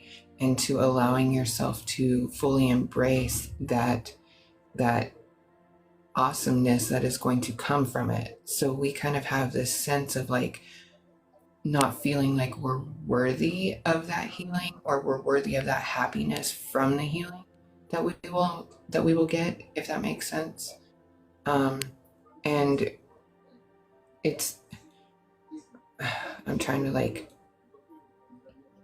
I feel like right now I'm have 5 different mirrors that just showed up for me from my spirit guides. They're okay, are you hearing yourself? Because you have about 5 aspects of emotions that you need to go ahead and transmute. It's been one of those days that's been kind of revolutionary for me, and it's revealed a lot. And I feel like I definitely just finally grasp onto a concept that everybody else kind of maybe knew about and maybe doesn't know about at the same time. But I finally understand it. So I've been trying to process that today. And it's been wild. It's been wild. I'm going to go grab something to drink, and then I'll be right back. So if somebody else wants to talk, maybe. Can I ask you a quick question? I know I'm talking on a turn, but I got it for bonus. Yeah, what about Alien T? I was gonna. Yeah, I'm back, and I apologize about the delay earlier, but I'll wait. No problem. Just going to let Chris know to let me back up in the box. I'm gonna handle something really quick.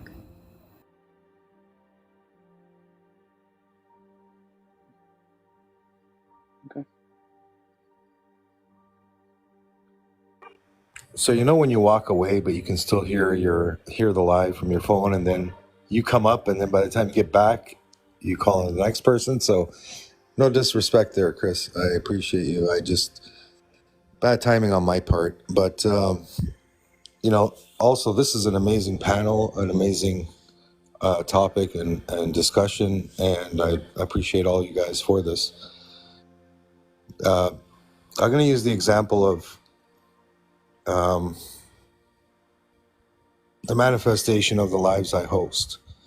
That's the transmutation of some baggage. And, you know, I don't even like the word baggage, really, but it's proper. It is used. You know, the passing of my dad, you guys, I've said this before. I lost the dependency of 4 amazing people in my life, and I include my cat in that. That, you know, within a 13-month period. And to be honest, the lives I host get me through the emotional part of that. It helps me deal with that which is still within, and I don't know how to get rid of it. I don't think we can. Some things we can't. I think some things are with us right to the end of the line. And but the emotional part can be controlled. We can spin it. We can take that energy and use it to create something that will help us grow flowers, you know, instead of weeds. I don't know. So that's, to me, that's something that helped me, you know, contribute something to others. And that's the transmutation of the emotional or a negative, you know, that happened. And I think I was able to turn it into a positive. That would be my example. Thank you. I appreciate that. And I think that's a good aspect of all healing, is just turning a negative into a positive. And I just wanted to address something with timeline. You're most definitely welcome here. We just have a rule on this channel that we only bring people up that had been following us prior to the live. So please come back next Sunday, and you will definitely be able to come up in the panel. We do appreciate you. Thank you so much. I think that we're going to just go ahead and go around with some final thoughts, with just anything that's on your mind about the topic. It could be just saying goodbye, and you know, it could be just how your day went. It doesn't have to even be on topic, to be honest. Just whatever it is that you feel compelled to express. And if you have a regular life schedule, give yourself a shout out. Please. Yes, definitely. If you have whatever it might be, whether it's on this panel, any other panel, please spread that. Like, for instance, myself, my name is Chris. My wife and I, we sell crystals. You can find that on earthvibesgifts.com. And we also do a lot of rock and gem mineral shows throughout Arkansas. So, Rabanus, would you like to speak about anything that you would like to speak about for the night? Yes. From my understanding, I would like to provide some clarification. This is a round table of discussion. What we're doing here, it's more of you come and you explain and understand, like as if you were a knight of some sort, knightess or high priest or priestess, and you want to exchange information in between your peers, or what you deem as your peers. Either way, I just would like to leave this foot. That's all. And if I'm wrong, go ahead. Tell me.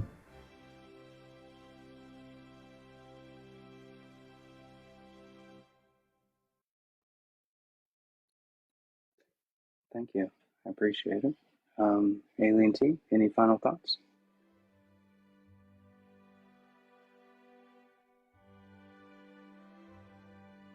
Yeah, I was responding in the comments. Chris, this is becoming a regular place I want to be, Chris, with you guys here. Amazing discussions, amazing people here with a lot of experience and knowledge to share. So for me, my final thoughts are to everyone, just keep showing up. I appreciate all of you guys.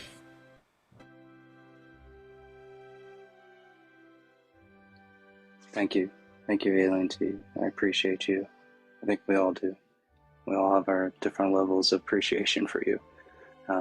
You and your space have helped so many people in so many different ways. So, thank you. Mary, would you just like your final thoughts? I just want to thank you, Chris, for giving us this opportunity this evening. And I just want to acknowledge everyone on the panel and in the comments. You definitely contribute to my growth and my journey in releasing some of my emotional baggage. And I love and appreciate every one of you, and you are all so beautiful and special. And I'm so happy that I've had the opportunity to interact with you all. I hope everyone has a wonderful evening, and I'll be speaking with you soon. Thank you, Mary. I appreciate you. Your words are very inspirational, and you can just feel it always comes from the heart. And I think I might have only chatted with you in the comments because I stay in the comments quite often. But thank you. I appreciate you. Drea, would you like to, what's your final thoughts for tonight?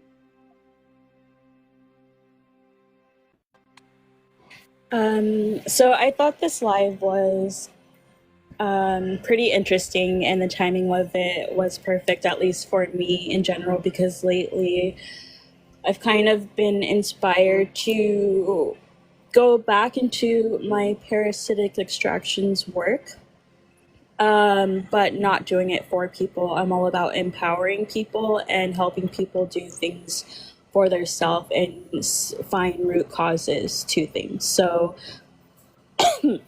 sorry, with the parasitic extraction, I'm not going to be teaching that necessarily. Those would be that would be more advanced in the classes. But what I will start off with is the bioenergy scans and being able to see and recognize different aspects within your aura, or your energetic field. And with learning how to do this, you can see your aura, even auras of others. It'll help build those muscles. You'll be able to see your energy blockages, these chakra systems, depending on your own abilities and stuff, and learn how to, like I said, advance those different practices that work best for you. But I'm thinking about starting a basic class or generic class to help build those muscles for people who can't necessarily see or think they can't see,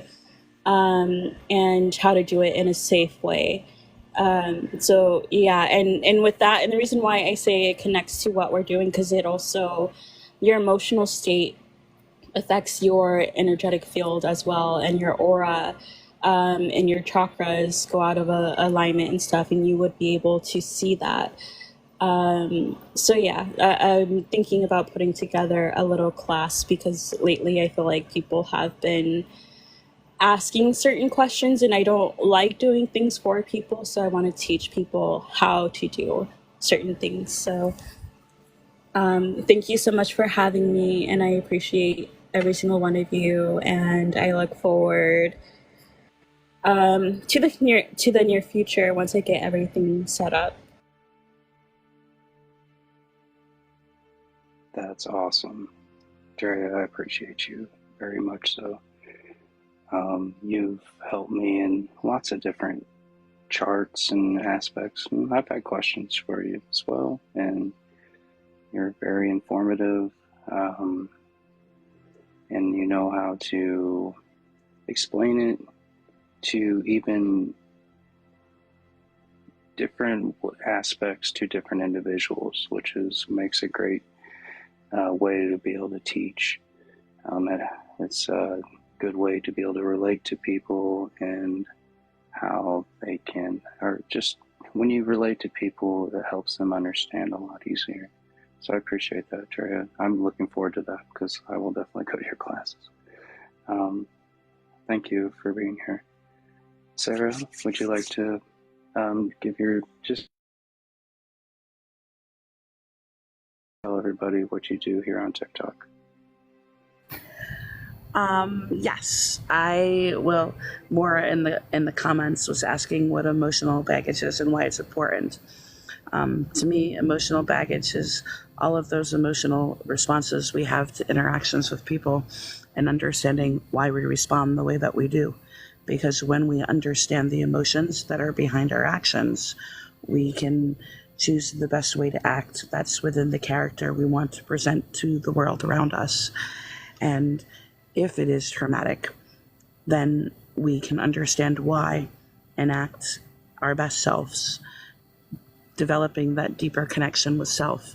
The same thing with positive interactions, understanding why they're positive and how to associate more interactions with those positive emotions so that we can have pleasant experiences.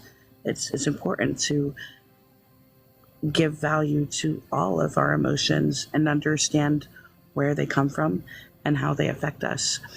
Hopefully that answers your question, Maura, and anybody else that was wondering maybe why emotions were important or are important. Here on TikTok, I do a lot of discussion panels like this. I also typically go live Monday, Wednesday, and Fridays and do readings and discussions and various other things. I try to go live on everybody else's lives as well as my own. So sometimes I get wrapped up and don't always know where I'll be. But I am usually around and always a message away.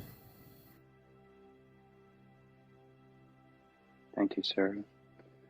And I appreciate you. I've had a lot of testimonies, really great testimonies that have been directed towards you. So you're really good. It's a great value to the community to have you here. So we appreciate you. Thank you, sir. Robin, would you like to, some final thoughts, but don't forget to give yourself a shout out as well, please. Okay. So I was sitting here and I'm listening and I started thinking and I'm like, we have this this like perception that baggage is like a bad thing, right? And so I just would like to say, well, maybe we should call it emotional luggage, because like when we travel, right, wherever we go, whenever we go somewhere, we take our luggage with us, right? And oh wow, I just like got this like whole like ding. When you're at an airport, it's called the baggage claim, right? So that means that we have to claim what is ours. But when we travel, we take our luggage, which has our necessities in it for where we're going. So why not just call it our emotional luggage? Because it literally holds all the things that is what is necessary for us to evolve and grow and become the best versions of ourselves, right? So, I mean, it holds the necessities we need for our change, for our transformation. And so, I mean, I don't necessarily think it's a bad thing. I think when we take on what's not ours, that would be baggage that we don't need to claim because it's not ours, right? But when we take our luggage with us, it's what is necessary in order to survive, in order to get through what we're going through. Whether it's packing different kinds of clothes because we don't know what the weather is going to be, so we pack pants and we pack shorts at the same time, and you know what I mean, it all serves a purpose and there's a reason for all of it.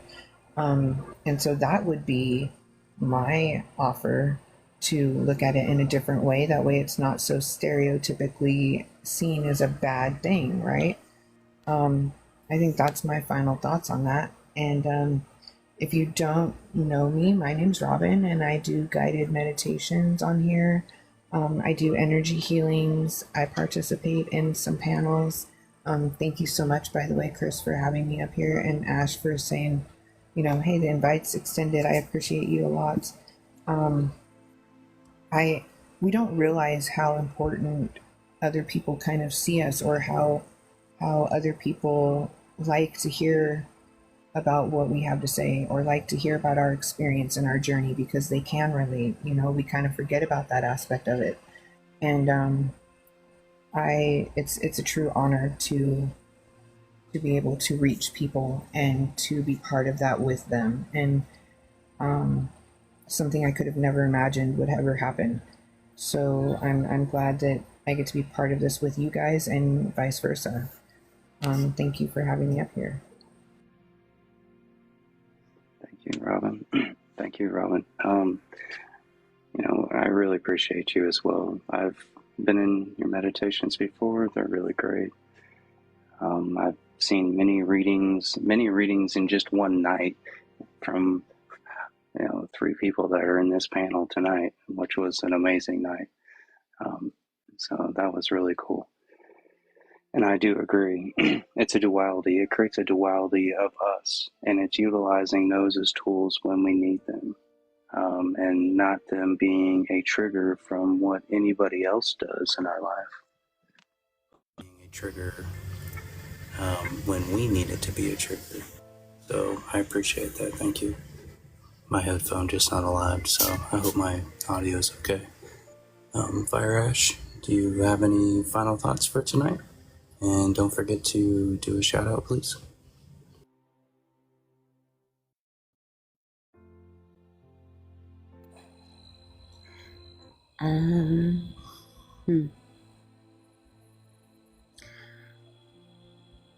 I think for me, I've always just felt that much more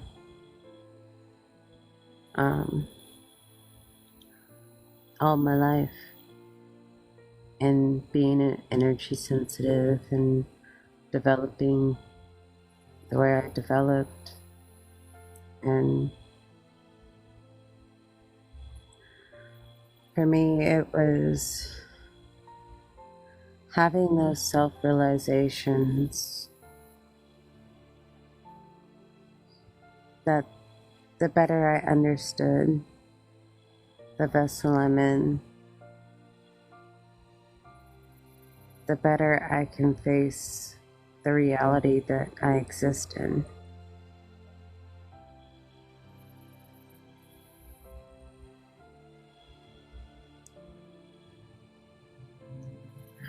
That is a pursuit that will be lifelong for me. And I look forward to years to come. And the beauty of it is the more I understand myself, it also helps me understand those around me.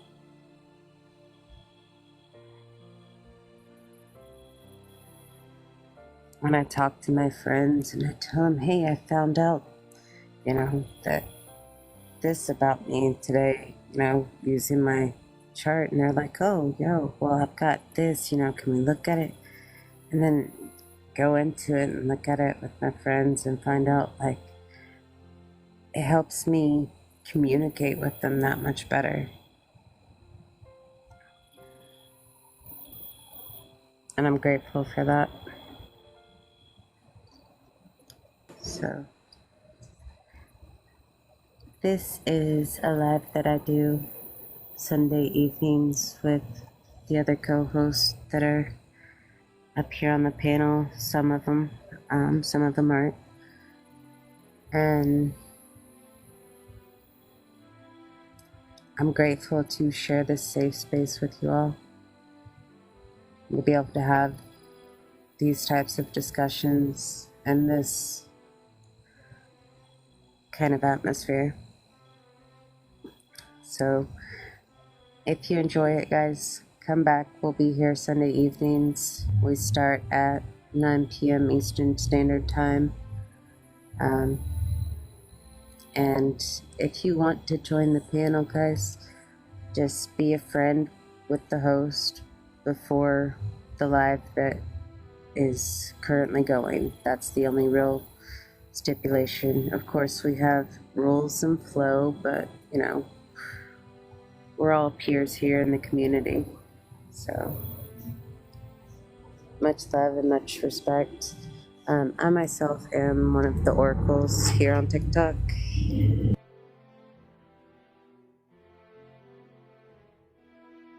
I'm sitting on my front porch and I had a car driving by, so I had to like be quiet for a second. But I go live 10 to 2 Monday through Friday. That is 10 to 2 Central Standard Time. If you're Eastern, that would be 11 to 3. And that's what I got. Thank you guys for joining us. It was awesome. I highly appreciate everyone's insight. And just hearing the voice of the all in every aspect.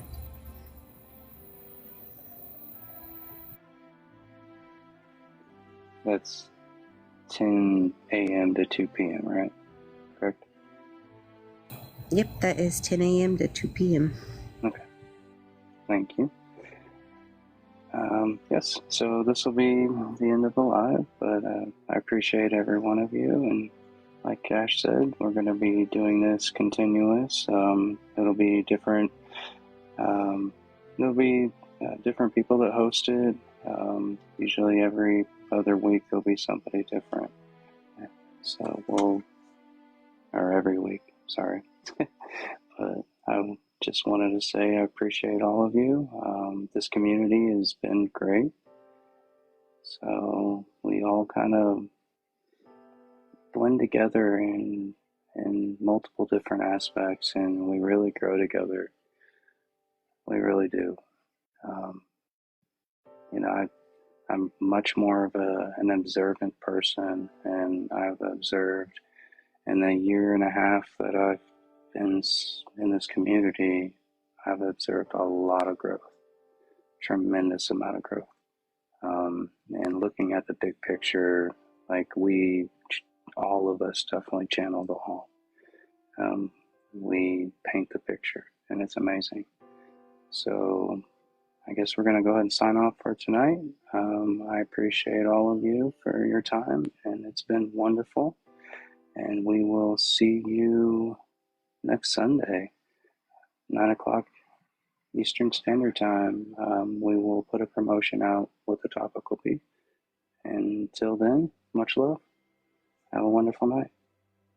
Bye, guys. Talk to your higher selves and guidance. Bye, Rabanis. Bye, AT. Thanks, Chris. Thank you, Ash. Everyone, appreciate you guys. Yeah, and guys, by the way, you can find AT Monday, Wednesday, and Friday from 9 p.m. 9 p.m. Eastern Standard Time on his channel. That's amazing spiritual discussions. Okay, I don't remember the times, damn it. I know, but he didn't do it though. much love though. I went to 9 and I went back to 10. Maybe 10 o'clock. Appreciate you, Ash. Thank you for that. It's 9 o'clock our time, so that's why she got it confused. But it's all good. Appreciate you, Sarah. Appreciate you, Drea. Appreciate you, Mary. I hope you guys have a wonderful night, and we're signing off. Thank you. Bye. Thank you. Bye.